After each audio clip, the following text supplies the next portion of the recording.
وإياكم في هذه الليلة المباركة، وليلتنا هذه هي 5 من شهر ربيع الأول لعام 46 و400 وألف للهجرة، الموافقة 7 من شهر سبتمبر لعام 24 و2000.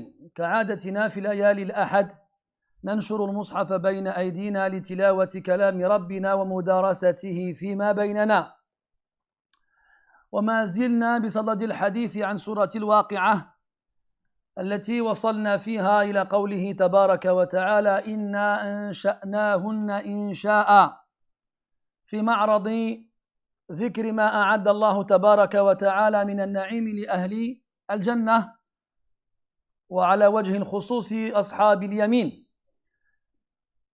ونواصل الحديث بإذن الله تبارك وتعالى في هذه الليلة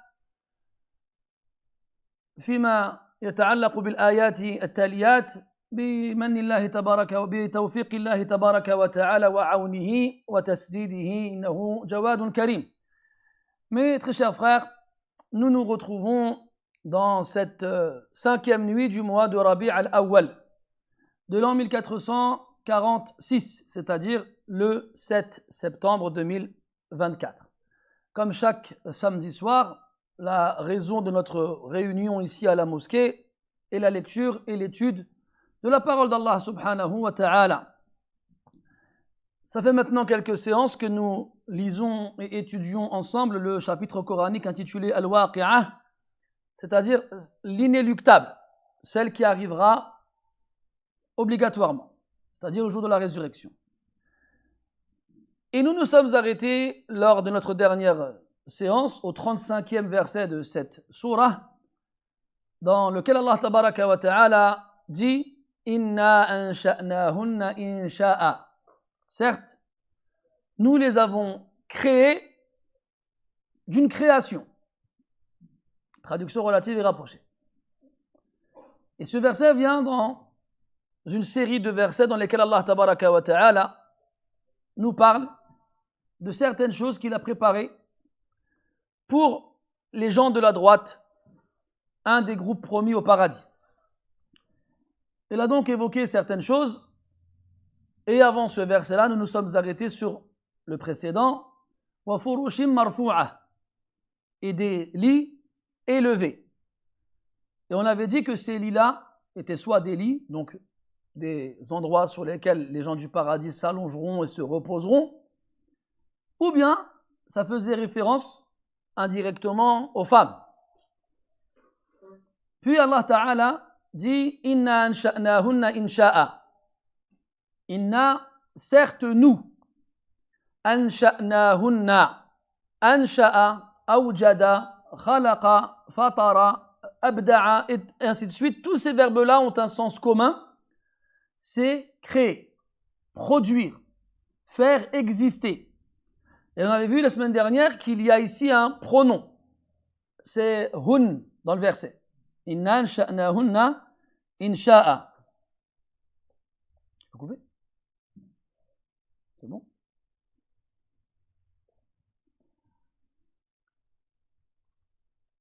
Hunna, c'est elle au pluriel. Donc certes, nous les avons créées, c'est-à-dire elles, d'une création. Et ce pronom-là, il est censé revenir à quelque chose qui a été évoqué au préalable. Mais au préalable, on ne nous parle pas de femmes tout de suite, si ce n'est quelques versets avant.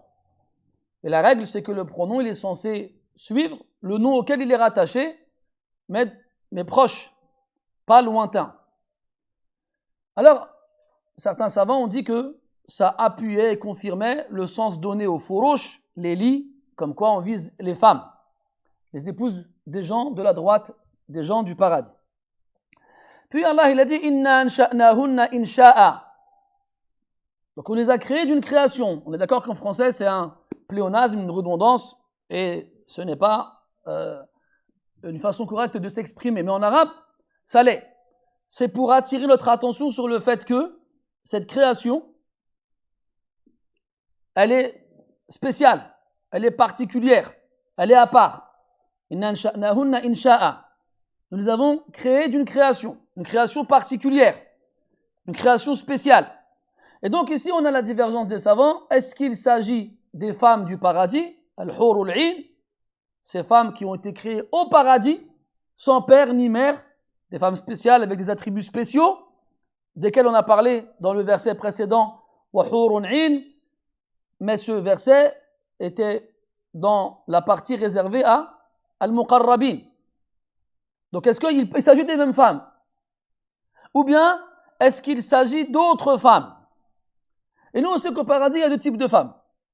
Il y a le hurul 'ain, les houris aux grands yeux, des femmes qui ont été créées au paradis et qui n'en sont jamais sorties. Et d'autres femmes qui, elles, ont vécu ici-bas, des filles de Adam, alayhi salam, et qui ont cru en Allah Ta'ala et en son messager, et qui lui ont obéi et sont mortes croyantes et ont obtenu le privilège de rentrer au paradis. Ces femmes-là, quand elles rentreront au paradis, comment seront-elles? Est-ce qu'elles seront les mêmes que quand elles ont quitté ce bas monde ou est-ce qu'elles seront différentes? Donc Allah dit Nansha'nahunna insha'a. Nous les avons créées d'une création. C'est-à-dire qu'on va les créer d'une création qui sied et qui correspond à cette demeure dans laquelle elles demeureront. On avait vu ensemble, on s'était arrêté là la semaine dernière, que certains savants ont dit qu'il s'agissait des femmes vieilles, âgées, qui une fois arrivées au paradis retrouveront leur jeunesse et leur beauté. Et on avait évoqué différents hadiths, notamment celui d'une femme âgée qui vient voir le prophète alayhi salatu wassalam et qui lui dit Ya Rasulallah, ud'u Allah an yaj'alani min ahli al-jannah. Elle a demandé au prophète alayhi salatu wassalam d'implorer Allah Ta'ala afin qu'il la fasse rentrer au paradis. Et là le prophète il lui répond alayhi salatu wassalam Inna al-jannata la yadkhuluha al-ajaiz. Le paradis, les vieilles femmes n'y entrent pas. Fawallatha ribatan. Elle est partie en courant, tabki wa tuwalwil wa tad'u bis-subur. Elle est partie en criant, en implorant le malheur. Et là le prophète sallallahu alayhi wa sallam lui demande à ce qu'on la ramène, elle revient et là il lui dit alam tasma'i qawl Allah tabaraka wa ta'ala wa huwa yaqul inna ansha'nahunna insha'a. N'as-tu pas entendu Allah Ta'ala lorsqu'il dit nous les avons créés d'une création فَجَعَلْنَاهُنَّ أَبْكَارًا عُرُبًا أَتْرَابًا لِأَصْحَابِ الْيَمِينِ. Et donc cette création, elle signifie que ces femmes-là auront accès à une jeunesse éternelle et une beauté sans pareille et des qualités exceptionnelles. Puis on a aussi d'autres hadiths dans lesquels le prophète alayhi salatu wassalam nous dit que au paradis, il n'y a pas de umush et de rumus. Il y a de femmes qui voient mal ou bien qui ont une sorte de sécrétion qui vient se coincer dans le coin de l'œil. Chose qui arrive dans les yeux des personnes âgées. Pour faire comprendre comme quoi elles seront jeunes. Inna ansha'nahunna insha'a. Faja'alnahunna abkara. Al-abkar jam'u bikr. وهي التي لم توطأ بعد والمقصود أن بكارتهن تفضض وتعاد على ما كان على وجه الدواء. Comment Allah commence à évoquer les caractéristiques spéciales de ces femmes qui ont une création particulière. فَجَعَلْنَاهُنَّ أَبْكَارًا. Nous avons fait d'elles des vierges dont la virginité n'a pas été déflorée. Et ce qu'il faut comprendre ici, c'est que cette virginité, une fois déflorée par le rapport, reviendra systématiquement, pour toujours. Après chaque rapport, elle retrouvera sa virginité. Donc je disais premièrement, toute femme ici-bas qui a été mariée, qui a déjà eu des rapports, arrivera au paradis vierge. Allah il dit كما بدأنا أول خلق نعيده. Comme nous avons commencé la première création, nous la recommencerons. Donc elles arriveront au paradis vierges. Et après chaque rapport, elles redeviendront vierges. Allah dit dans le Coran لهم فيها أزواج مطهرة. Ils y auront là-bas des épouses purifiées. Purifiées de quoi? Des menstrues et de tout ce qui est sécrété par l'organe génital. Elles n'auront plus aucune menstrue, plus rien, et elles seront éternellement vierges. قد يقول قائل إن البكرة يعلوها الحياء وربما لم تتلذذ بالجماع الأول فأين الفائدة من إعادتهن أبكارا. Certains pourraient se dire, et on l'a déjà entendu, que la vierge qui n'a jamais eu de rapport ou d'intimité avec un homme, la première fois que ça arrivera, sera gênée par la pudeur et peut ne pas passer un bon moment. Donc, quel est l'intérêt de les remettre dans cet état-là? L'intérêt, c'est que la douceur, et la tendresse et la délicatesse dont doit faire preuve l'homme dans ce premier contact avec la Vierge sera toujours présent à chaque fois. Et aussi, l'intérêt, c'est que la Vierge, qui est consciente de la valeur de sa virginité, ne va pas non plus l'offrir à n'importe qui. Vierge, quand elle va avoir son premier rapport, elle n'oubliera jamais avec qui elle l'a eu.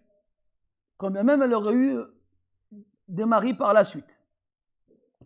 Et là, c'est un symbole à travers lequel ces femmes donc, s'offrent pour l'éternité à leurs époux. فجعلناهن أبكارا عربا والعرب جمع عروب وهو مشتق من أعرب إذا أظهر وأفصح والعروب هي التي تظهر محبتها ومودتها لزوجها وتسعى جاهدا في أن يحبها. Il a dit après subhanahu wa ta'ala uruban. Al-urub, c'est le pluriel de aroub. Et al-aroub, tu reconnais dedans le mot arabe. Et le mot arabe, il vient de a'raba qui veut dire montrer, manifester, mettre en évidence. Les Arabes, on les appelle ainsi parce qu'ils étaient des nomades. Des nomades qui traversaient la péninsule arabique en long, en large et en travers. Et quand on n'a pas d'endroit où on vit et qu'on est constamment en déplacement, on est visible, on nous voit, où qu'on aille. D'ailleurs, ils habitaient, entre guillemets, al-Badiya. Les Arabes, on les appelle aussi al-Badou, les Bédouins. Et al-Badiya, de Bada yabdou, idha zahara, qui veut dire montrer. Et al-Arab, min a'raba yu'ribu, idha zahara. Donc ces deux mots-là, ils sont liés par un sens commun qui veut dire se manifester, se montrer, être visible. Ça, c'est le verbe a'raba. Et on revient à l'Aroub, c'est celle qui montre. L'Aroub, fa'oul. C'est une forme qui indique l'exagération dans l'action. Et l'action ici, c'est le fait de montrer, de manifester. Donc ces femmes-là, elles montreront beaucoup plus qu'une autre. Montreront quoi? L'amour et l'affection qu'elles ont pour leurs époux. Ils disent al-mutahabbibatu ila azwajihin, celles qui font tout pour se faire aimer de leurs époux. يقولون المتغنجة. المتغنجة هي التي تحسن الحديث لبعلها وهي التي تمازحه وهي التي تظهر مخالفته وهي تحب موافقته. Ils disent Al-Aroub, c'est celle qui fait tout pour se faire aimer à son époux ou de son époux. Ils disent Al-Mutaghannija, c'est la femme qui s'exprime de la meilleure façon à son époux. Elle lui parle de la meilleure façon. Elle lui dit les plus beaux mots, les plus doux, les plus mielleux et les plus sucrés. Ils disent Al-Mutaghannija, c'est celle qui plaisante avec lui et qui fait en sorte de le faire rire. Ils disent Al-Mutaghannija, c'est celle qui lui fait croire qu'elle n'est pas d'accord avec lui, alors qu'en fait, elle est à 100% avec lui. Exemple, viens ici. Bon, je ne vais pas imiter celle que tu as compris. Mais elle lui dit non, mais elle sourit et elle lui fait un regard, elle lui fait un geste, genre non, mais oui. Et là, il y a un jeu qui va se créer, tu vas te lever pour aller vers elle, elle va partir en courant, tu lui cours après, tu lui jettes une chaussure. Non, la chaussure, je ne la jette pas. Mais voilà, et après, quand tu l'attrapes, voilà. Et là, masha'Allah, il y a l'expression de l'amour qui se manifestera comme le soleil en plein jour. Et then, tous ces sens-là, ils sont présents dans Al-Aroub. Et on a dit de nombreuses fois, mes chers frères, qu'Allah tabaraka wa ta'ala, quand il décrit les gens du paradis, que ce soit les hommes ou les femmes avec des caractères, ce sont les meilleurs des caractères, les meilleurs des comportements. Et donc, à travers cela, il nous incite indirectement à, dès à présent, ici-bas, tout faire pour avoir les mêmes caractères. Et le prophète a dit, sallallahu alayhi wa sallam, dans un hadith, ألا أخبركم بنسائكم من أهل الجنة الولود الودود العؤود إلى زوجها الحديث. Parmi les caractéristiques des femmes du paradis, mais ici-bas, le prophète sallallahu alayhi wa sallam a dit aux sahaba, est-ce que vous voulez que je vous informe au sujet des femmes, au sujet de vos épouses au paradis? Ils ont répondu bien sûr. Il a dit al-walud al-wadoud. Al-wadoud, c'est al-mutahabbiba, celle qui se fait aimer, celle qui fait tout pour se faire aimer de son mari. نعود إلى الوصف الأول لأنه خطر بذهني الآن وأنا أحدثكم شيء نسيت أن أحدثكم به وهو كونهن أبكارا يدل على الوطء وجاء في الحديث أن النبي صلى الله عليه وسلم قال أنه يعطى للرجل من أهل الجنة قوة 100 رجل. لما سأله أحد الناس هل نطأ في الجنة؟ قال نعم دحما دحما أي دفعا شديدا. يقول يؤول الرجل إلى 30 امرأة كل يوم فتعجبوا قالوا أن له ذلك كيف يستطيع ذلك؟ فقال يعطى قوة 100 رجل. نذكر الحديث باللفظ واعتذر ابتداء عند الترجمة إذا كان بيننا أطفال أو من لا يمكن له أن يسمع أو يفهم مثل هذا الحديث. Juste reviens rapidement à la caractéristique citée précédemment. Comme quoi elles sont vierges et qu'elles deviennent toujours vierges malgré les rapports. Donc ça veut dire qu'il y aura bien entendu des rapports entre les époux et les épouses au paradis. Et il y a un homme qui a interrogé le prophète alayhi salatu wassalam à ce sujet-là. Il s'est demandé, à Rasulullah, est-ce qu'au paradis on aura des rapports avec nos épouses? Et là il a répondu oui, dahman dahman. Ad-dahm, ça veut dire ad-daf'a. Ça veut dire pousser fortement pour indiquer la quantité. Il a dit que l'homme du paradis circulera entre 30 femmes par jour. Et là, ils se sont tenus, ils se disent quoi? Est-ce qu'il peut supporter ça? Est-ce qu'il peut avoir la force de faire une chose pareille? Et là, il a répondu oui, on lui donnera la force de 100 hommes. Un homme tout seul lui se verra confier la force de 100 hommes dans ce qui concerne les rapports intimes. Taïb.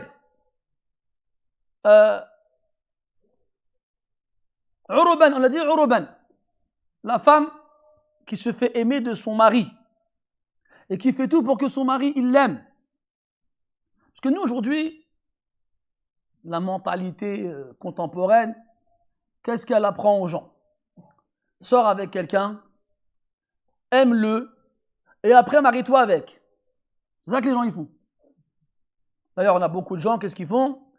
Ils restent ensemble longtemps, ils se marient ensemble, puis finalement ils se rendent compte que les sentiments ne sont pas aussi forts qu'ils ne le croyaient, et résultat, qu'est-ce qui se passe? Divorce. Il y a un homme à l'époque de Omar radiallahu anhu qui voulait divorcer car il ne ressentait rien pour son épouse. Son épouse est allée se plaindre à Omar radiallahu anhu. Et il a été voir l'homme, il lui a dit Awa kullul buyuti buniyat ala al-hub. Est-ce que tous les foyers ils reposent sur l'amour? À la base, mes frères, le mariage c'est quoi? C'est des droits et des devoirs. C'est ça la base. Et comme ce sont des croyants et des croyantes qui se marient ensemble, il y a un amour qui est là avant le mariage. C'est quoi? Al-hubbu fillah. L'amour en Allah. Je t'aime parce que tu es un croyant. C'est ça, l'amour, qui doit être le premier et le prioritaire. L'amour en termes de sentiments humains, ça vient par la suite. S'il y a, tant mieux. S'il n'y a pas, on peut s'en passer, c'est pas grave. Pas besoin. Parce que ce qui compte, c'est les droits et les devoirs. Ces droits et ces devoirs, ils sont liés. T'es l'homme, tu as des devoirs envers ta femme. Et en t'acquittant de ces devoirs envers elle, tu obtiens des droits sur elle. Et t'es la femme, tu as des devoirs envers ton époux. Et en t'acquittant de tes devoirs envers ton époux, tu obtiens des droits sur lui. Les liens et les droits et les devoirs, ils sont liés les uns aux autres. Et mieux on s'acquitte de nos devoirs envers l'autre, et plus il nous aimera. C'est ça qui va faire que ta femme elle va t'aimer. Quand tu vas t'acquitter de tes devoirs envers elle. Tuhsinu ilayha. Comme Allah a dit wa'ashiruhunna bil ma'ruf. Tu es bienfaisant envers elle et tu vis avec elle convenablement. Comme Allah te l'a dit, subhanahu wa ta'ala. Et comme il a dit sallallahu alayhi wa sallam, khayrukum li ahlihi wa ana khayrukum li ahli. Les meilleurs d'entre vous sont les meilleurs avec leurs épouses et je suis le meilleur parmi vous avec les miennes. Al-Shahid est pareil pour les femmes. Les femmes, elles s'acquittent de leurs devoirs envers leurs époux de la meilleure façon. Leurs maris ne les aimeront que plus. Et en les aimant encore plus, ils ne voudront que être encore plus bienveillants envers elles. Et là, c'est pas un cercle vicieux, mais c'est un cercle précieux, dans lequel l'homme et la femme, ils se concurrencent dans le bien. Et à travers cette concurrence-là, Allah ne cesse d'élargir leur poitrine afin d'y mettre l'amour. Et n'oublie pas, ya akhi al-aziz. يقول النبي صلى الله عليه وسلم أوثق عرى الإيمان الحب في الله والبغض في الله. Les anses les plus solides de la foi, c'est d'aimer en Allah et de détester en Allah. Donc cette femme-là que tu épouses parce qu'elle est croyante, parce que tu as vu en elle les caractéristiques de la piété, tu l'aimes en Allah. Donc à travers cela, Allah il te donne un moyen de t'accrocher aux anses les plus solides de la foi. Donc aime-la en Allah. وَلَا تَزْدَادُ بِهَذَا الْحُبِّ مِنَ اللَّهِ إِلَّا قُرْبًا. Et en agissant ainsi, tu ne feras que te rapprocher d'Allah, subhanahu wa ta'ala. وَكَذَلِكُمْ مِنْ جِهَةِ الْمَرْأَةِ. Et de la même façon aussi du côté de la femme. Si la femme elle comprend cela, et qu'elle épouse un homme qu'elle aime en Allah parce que c'est un pieux, et qu'il est connu pour sa droiture et son sérieux, et qu'elle voit qu'il s'acquitte de ses devoirs envers elle, elle l'aime en Allah. Et plus elle aimera en Allah, et plus elle se rapprochera d'Allah. Amma l'amour humain, les sentiments, ça va, ça vient. Un jour tu l'aimes, un jour tu la détestes. Comme il disait Ali radiallahu anhu, Il disait أحب حبيبك حبا ما عسى أن يكون أو هونا ما عسى أن يكون بغيضك يوما ما وأبغض بغيضك هونا ما عسى أن يكون حبيبك يوما ما. Il disait radiyallahu anhu, quand tu aimes quelqu'un, aime-le avec retenue, un peu, parce qu'il est possible qu'un jour il devienne ton pire ennemi. Et quand tu détestes quelqu'un, déteste-le avec retenue, car il est possible qu'un jour il devienne ton meilleur ami ou celui que tu aimes le plus. Al-Maqsoud, l'amour, comme ils disent tous les jours dans ces séries ou autres films hollywoodiens qui ont détruit des générations de gens qui pensaient que c'était ça qui allait être le ciment de leur mariage, et ils se sont rendus compte qu'en fait c'était que la TNT qui a servi à faire exploser les fondations. Parce qu'ils sont là, je t'aime, tu m'aimes toute la journée, et 2 semaines plus tard ils ont divorcé. Si vraiment ils s'aimaient comme ils le prétendaient, jamais ils ne se seraient séparés. Ah, d'abord. Et on a le meilleur exemple qu'on puisse avoir, c'est dans nos parents et nos ancêtres qui étaient à des kilomètres d'appliquer ce mode de vie et qui très rarement se séparaient. Eux, ils étaient basiques. Je fais ce que j'ai à faire, tu fais ce que tu as à faire, et il n'y aura pas de misère. C'est pas plus simple. Respecte-moi en tant qu'époux, je te respecte en tant qu'épouse, on s'aimera plus tard, Inch'Allah. C'est pas grave, l'amour duquel tu rêves, toi. On s'aime d'abord en tant que croyant, on s'acquitte de nos droits, nos devoirs, et on fait tout pour se faire aimer de l'autre. Abdullah ibn Abbas, radiyallahu anhuma, il disait « Inni la atazayyanu lil mar'a kama uhibbu an tatazayyana li ». Abdullah ibn Abbas, radiyallahu anhuma, il disait « Je m'embellis, je me fais beau pour ma femme, comme j'aime qu'elle se fasse belle pour moi. » Donc la femme, elle se fait belle pour son mari, pour qu'elle lui plaise, pour qu'il l'aime. Eh bien toi aussi, fais-toi beau pour ta femme, pour que tu lui plaises et pour qu'elle t'aime. Fais les causes. Al-Muhim, Aroub, cette femme-là du paradis, qui aime son mari plus que tout, et qui ne voit personne d'autre que lui, où que ce soit. Comme on a vu, Qasiratu Tarf, dans le Rahman, elles ne voient que leur mari. Elles ne voient personne d'autre. S'il est au milieu d'une foule, il y a des milliards de personnes, elle ne verra que lui. Elle ne verra personne d'autre que lui. Ses yeux sont figés sur lui. Pour elle, c'est le plus beau, c'est le meilleur, c'est le plus grand, c'est le plus fort. Même s'il est au milieu de tout le monde. قاصرات الطرف. إنا فجعلناهن أبكارا عربا أترابا. أترابا أي أصحاب أو أصاحبات سن واحد. قبل أن ننتقل إلى هذا الوصف نعود إلى قيد مهم كذلك ذهلت عنه، وهو أن العروب يتضمن معنى المودة والمحبة، وقلنا أن هذه المرأة تتحبب إلى زوجها بقصارى جهدها، وكذلك تحمل في صدرها وبين جنبيها من الحب ما لا بغض فيه قط.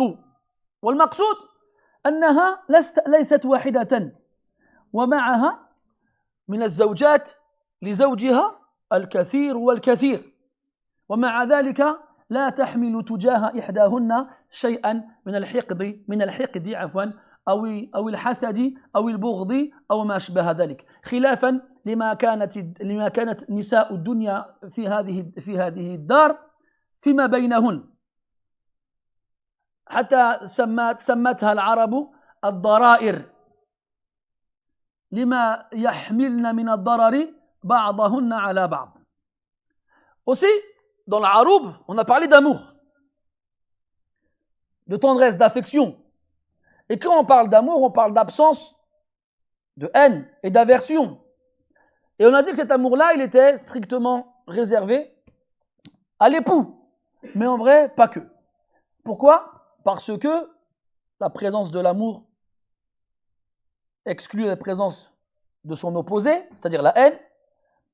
Et on se souvient que au paradis, les hommes n'auront pas qu'une seule épouse, mais ils en auront beaucoup.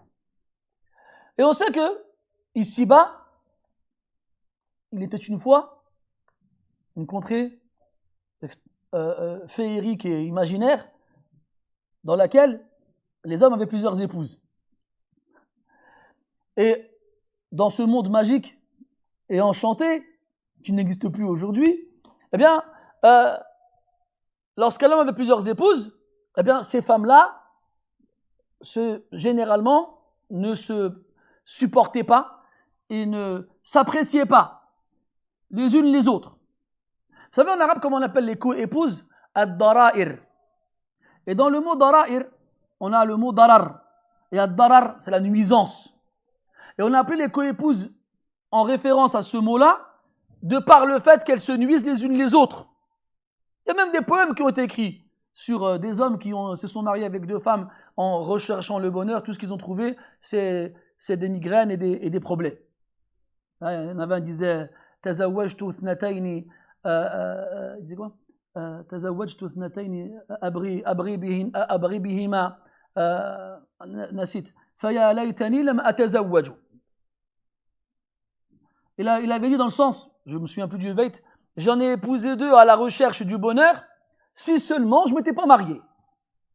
Même Hatta, il raconte qu'une fois, Al-Hajjaj ibn Yusuf, dans une de ses assises, discutait avec des gens présents, et parmi les sujets abordés, donc le fait de se remarier plusieurs fois, et il y en a, il a dit Lan yablugha ar-rajulu darajat al-kamal hatta tajtami'a 'indahu arba'a.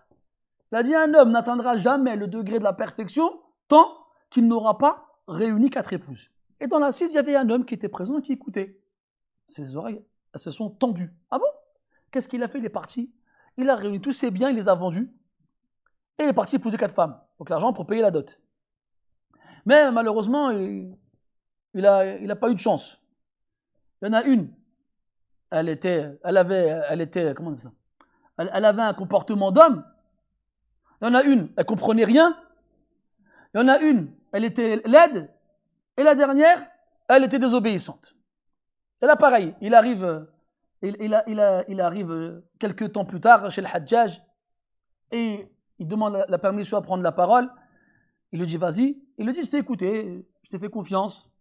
Je suis parti avec 4 femmes, c'est une catastrophe. Il n'y en a pas une d'entre elles pour rattraper l'autre. Celle-là, elle est comme ci, et celle-là, elle est comme ci, et celle-là, elle est comme ci. Et il dit ça à travers des vers de poésie. Al-Hajjaj, il entend ça, il est mort de rire. Il tombe de son trône tellement il n'en peut plus. Après, il lui dit, combien tu as dépensé pour payer leur dot? Il a dit 8000 dirhams. Donc 2000 dirhams chacune. Après, il a dit à un de ses conseillers, donnez-lui 20 000 dirhams. Hein? L'autre consolation. Dommages et intérêts. Ala kulli hal, donc effectivement, beaucoup de femmes qui sont des co-épouses ici-bas, la plupart d'entre elles ne se supportent pas, elles ne se gênent pas pour le montrer, et il y a beaucoup d'animosité, il akhiri. Au paradis, les hommes auront plusieurs épouses. Il n'y a pas de célibataire au paradis. Il n'y a pas de monogame au paradis. Parce que comme il y a plus de femmes que d'hommes ici-bas, il y a aussi plus de femmes que d'hommes au paradis. Parce que nous, on répète souvent, il y a plus de femmes que d'hommes en enfer. Et c'est vrai. Mais ce qu'on répète rarement, c'est qu'il y a plus de femmes au paradis que d'hommes aussi. Il y a plus de femmes partout. Dunya, en enfer, au paradis. Partout.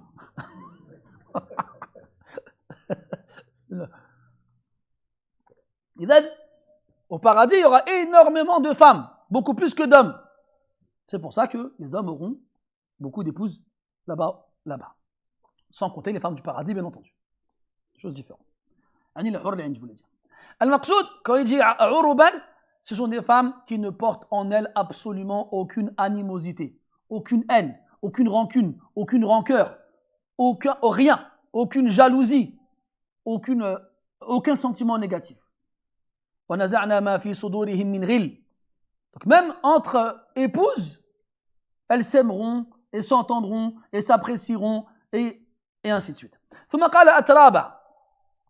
Donc on a dit atrab, ce sont celles qui ont le même âge. Yuqalu lirijal aqran wa linnisa atrab. On dit pour les hommes aqran quand ils ont le même âge. Et pour les femmes atrab quand elles ont le même âge. Jam'u tirba. Al-atrab, c'est le pluriel de tirba, celles qui sont qui ont le même âge. Et ces femmes-là, comme ce sont les femmes de Dunya, elles auront toutes le même âge. وَإِن مِتْنَا صَغِيرَاتٍ أَوْ كَبِيرَاتٍ لَا يُلْتَفَتُ إِلَى أَعْمَارِهِنَّ لَمَّا اخْتَرَمَتْهُنَّ الْمَنِيَّةُ. On ne va pas regarder l'âge qu'elles avaient quand elles sont mortes. Elles peuvent mourir à 1 an ou à 100 ans. Au paradis, elles auront le même âge.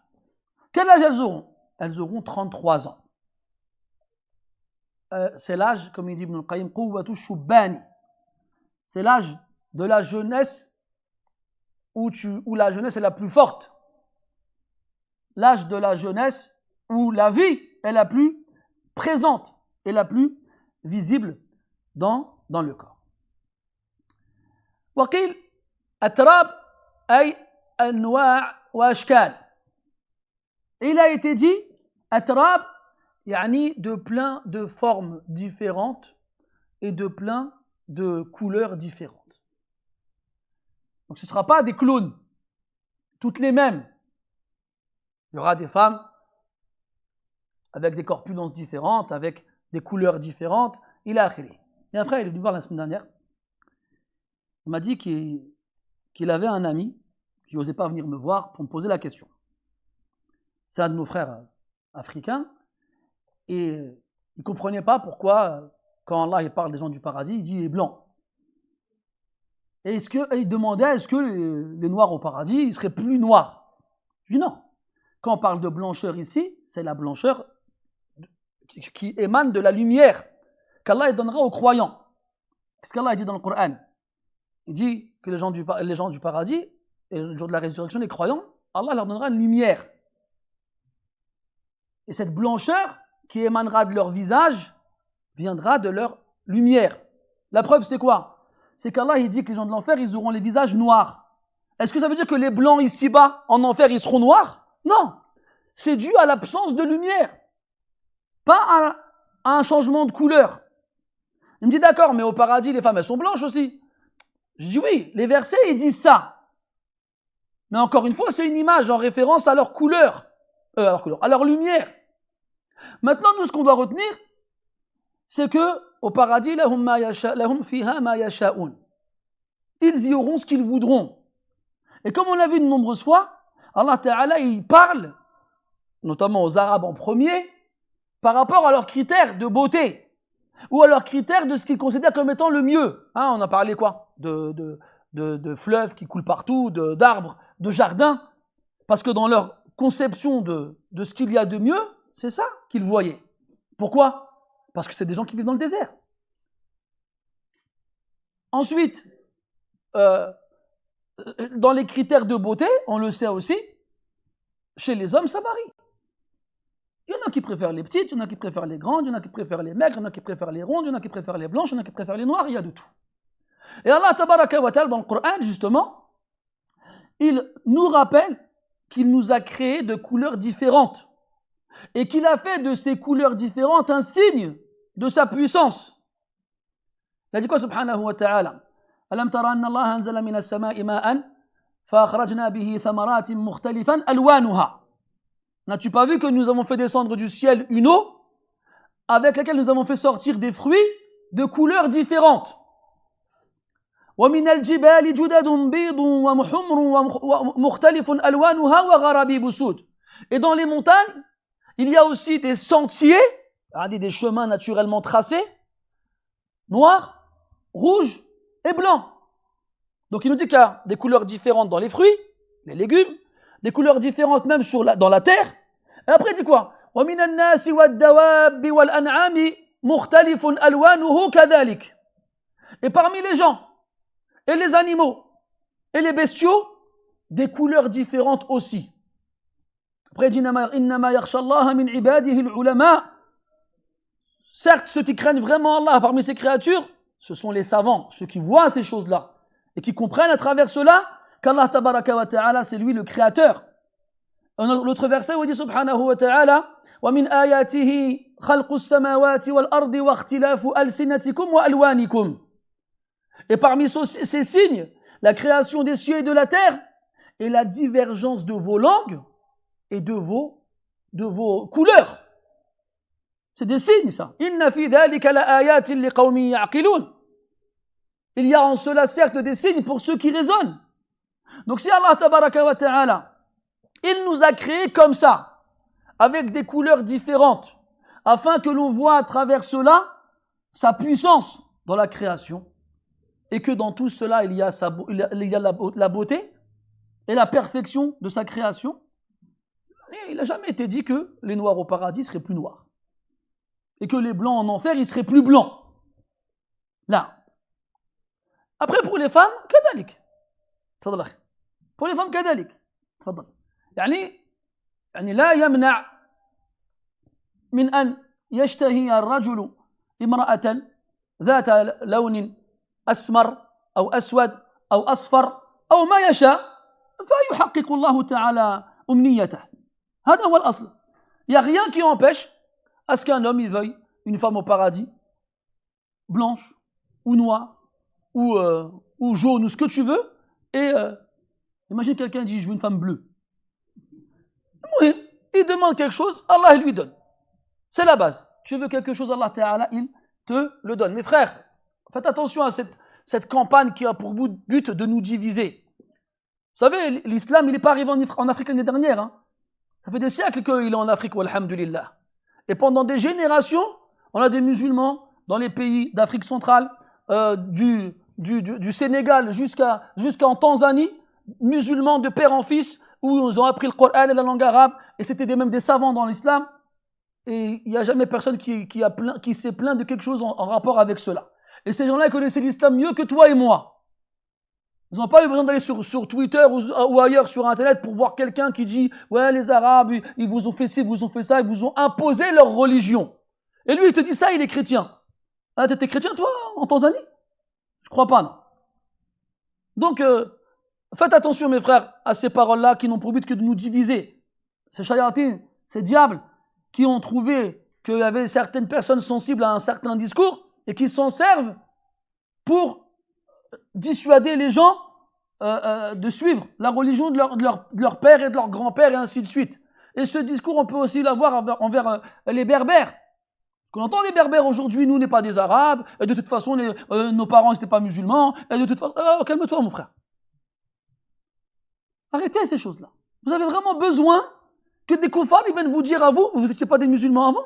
Mais les arabes aussi, c'était pas des musulmans avant à ce moment-là. On est d'accord? Donc, qui est l'exception dans cette règle-là? Personne.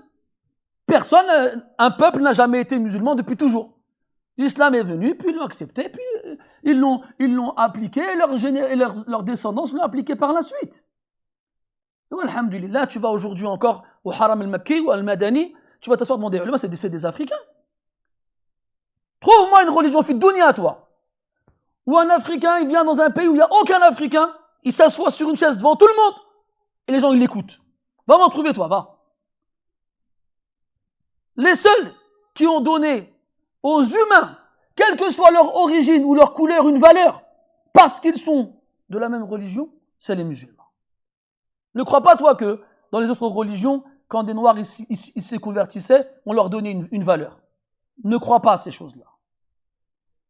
Va voir, toi, Bilal, radiyallahu anhu, quand Omar il a dit Abu Bakr sayyiduna a'taqa Bilalan sayyidana.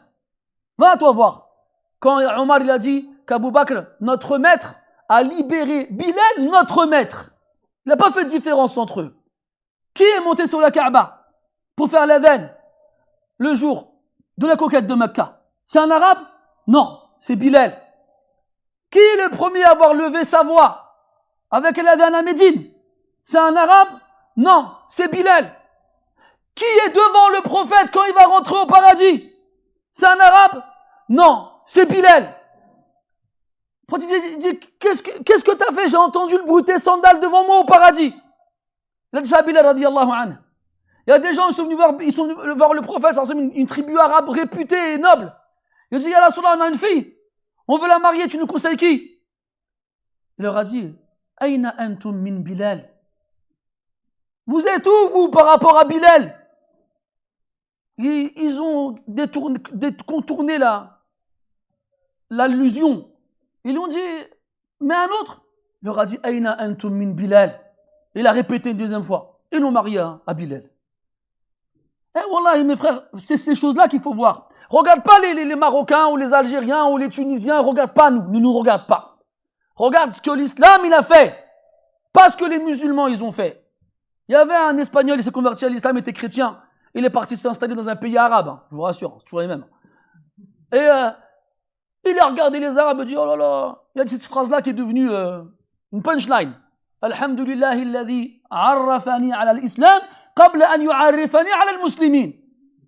Il a remercié Allah de lui avoir fait connaître l'islam avant de lui avoir fait connaître les musulmans. Quand il est parti chez nous, il a dit, c'est quoi ces gens-là? Haqqan, c'est vrai. Il y a des Arabes, ils font n'importe quoi aujourd'hui encore, et plus encore qu'avant. Naam. Il y a des Arabes qui ont fait du mal aux Africains, aux Noirs. Oui, c'est une réalité. Mais c'est pas parce qu'ils l'ont fait au nom, ils n'ont pas fait ça au nom de l'islam. Ils ont fait ça au nom de jahl, wa dhulm, wa al-ma'asiyah. Ni plus, ni moins. Et nous, on n'a pas le droit de détester un musulman parce qu'il n'a pas la même couleur que nous. Ou parce qu'il ne vient pas du même pays que nous. Et nous, aujourd'hui, ils nous ont vendu le foot pour nous détruire entre nous. Il suffit qu'un pays musulman joue contre un autre pour que ça devienne un moyen de se faire la guerre les uns les autres. Qu'est-ce que c'est que ces bêtises-là? Qu'est-ce que c'est que ces bêtises-là? Hasbunallah wa ni'mal wakil. Wallahi, mes frères, souvenez-vous de ça. Personne ne rentrera au paradis tant qu'il aura dans le cœur un gramme de haine envers quelqu'un d'autre parmi ceux qui vont au paradis. Tu ne rentres pas au paradis. Yuhbasuna ala qantaratin.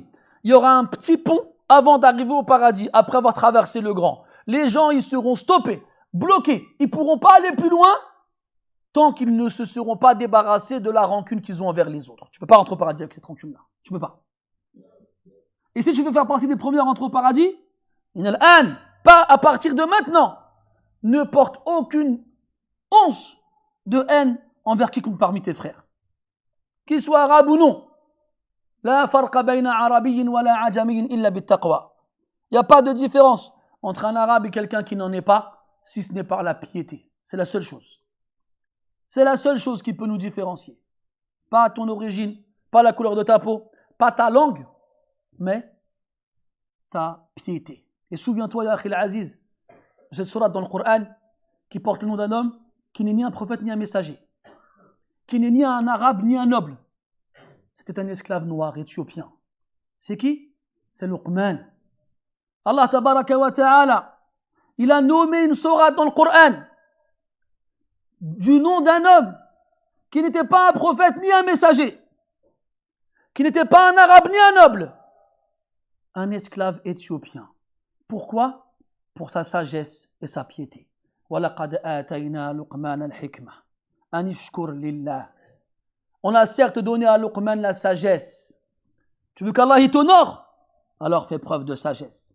Et demande-la à Allah, car Allah a dit dans le Coran, يُؤْتِ الْحِكْمَةَ مَنْ يَشَاءُ وَمَنْ يُؤْتَ الْحِكْمَةَ فَقَدْ أُوتِيَ خَيْرًا كَثِيرًا. Il donne la sagesse à qui il veut. Et celui à qui la sagesse a été donnée, il a certes reçu un bien énorme. Et Allah, dans surat Luqman, il nous dit que Luqman, Allah lui a donné la sagesse. وَلَقَدْ آتَيْنَا لُقْمَانَ الْحِكْمَةَ.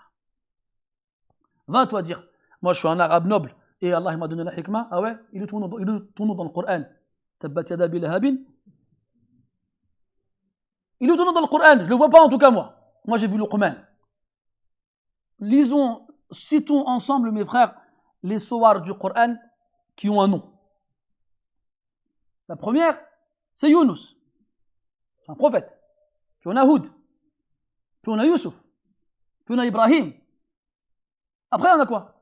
Maryam, une femme. On continue, on a Muhammad, on a Nuh. Et on a Luqman. Et on a Luqman.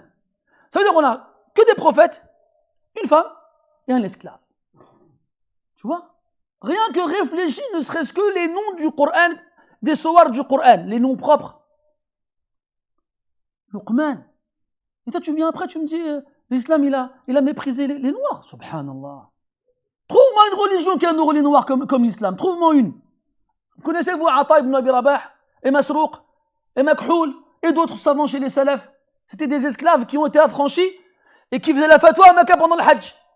Ata, il était à Mecca, il faisait la fatwa et il y a le calife qui arrive. Le calife, il arrive, il y a plein de monde autour de lui. Ils auraient pu dire, le calife il arrive, poussez-vous. Wallah, personne n'a bougé. Il a trouvé de la place où? Derrière Ata. Ata, il est là, il répond aux questions des gens. Et le calife, il est derrière, il attend son tour pour poser la question. Et Ata, il ne bouge pas, il ne se retourne pas. Et quelqu'un, il fait, ya Sheikh, khalfak al-khalifa, yuridu an yas'alak. Qala fal yas'al. On lui a dit, derrière toi, il y a le calife qui demande, qui veut poser une question. Il a dit qu'il pose sa question. Et là, le calife, il pose une question. Ata, il ne s'est même pas retourné. Trouve-moi billah alik. Dans l'histoire de l'humanité, un pays où le chef, le roi, l'empereur, ce que tu veux, un esclave lui tourne le dos et il lui parle sans le regarder. Trouve-moi. Le calife pose des questions et Ata, il lui répond. Et une autre, et il lui répond. Et Ata, wallah, il ne se retourne pas. À la fin, le calife se lève avec ses deux fils. Il leur dit, on va rentrer à Damas et wallah, vous allez apprendre la science. Je dis pourquoi? Je dis parce que wallah, jamais j'aurais accepté d'être humilié dans une autre assise si ce n'est dans celle où j'apprends la science. Vous allez apprendre la science, comme ça, vous ne subirez pas des choses comme ça. Trouve-moi toi des choses comme ça, trouve. Va m'en trouver, billah alek. Va. Walakin Allah al-musta'an. L'ignorance, mes frères. Pour ça, on dit, on répète, apprenez votre religion. Arrêtez de croire que sur Internet, tout le monde dit la vérité. Encore pire sur Internet. Le premier venu, il vient et dit n'importe quoi. Subhanallah. Subhanallah. Et then, pourquoi je dis tout ça moi? Uruban atraba. Oui, mes frères. Au paradis, ne vous inquiétez pas. Tout va bien se passer. Lahum ma yasha'una fiha. Tfadal akhi. Comment tu lis le Coran? Tu trouves lahum ma yasha'una fiha. Ils y auront ce qu'ils voudront. Et tu te poses encore des questions comme ça. Mais toi, ta question, en fait, qu'est-ce qu'elle soulève? Quand tu dis, oui, mais comment ça se fait qu'ils sont tous blancs? Quoi, t'es en train de dire que quoi? Allah Ta'ala, il fait mal les choses? Bien, Allah, il est injuste. Ta'ala Allahu amma yaqulun. Qu'est-ce que cette question, elle sous-entend, en fait? Alasta muslima? Alasta tu'minu bi anna Allah Ta'ala lahu al-asma'u al-husna wa as-sifatu al-ula? Alasta ta'lamu? Alasta tu'minu anna Allah tabaraka wa ta'ala tanazzaha عن النقائص والعيوب واتصف بصفات الجمال والكمال والجلال. N'es-tu pas un croyant? Ne crois-tu pas qu'Allah Ta'ala a les plus beaux noms et les meilleurs attributs? Ne crois-tu pas qu'Allah Ta'ala n'a absolument aucun défaut ni manque? Et tu penses que on veut plus de noir dans l'au-delà? C'est quoi ça là? Mais c'est lui qui a créé les noirs et les blancs et tous les autres. Et il met la beauté où il veut. Il le met dans le noir, il le met dans le blanc. Billah alaykoum, la nuit elle est plus laide que le jour. Allah il a embelli le ciel avec quoi? Ajibou. Les étoiles, tu les vois dans la journée, les étoiles toi? Et voilà. Il a embelli la nuit avec les étoiles. Pas le jour. Qui a dit que le noir était moins beau que le blanc? Qui a dit ça? Subhanallah. Ala kulli hal ya akhwan, excusez-moi, je me suis un petit peu éloigné.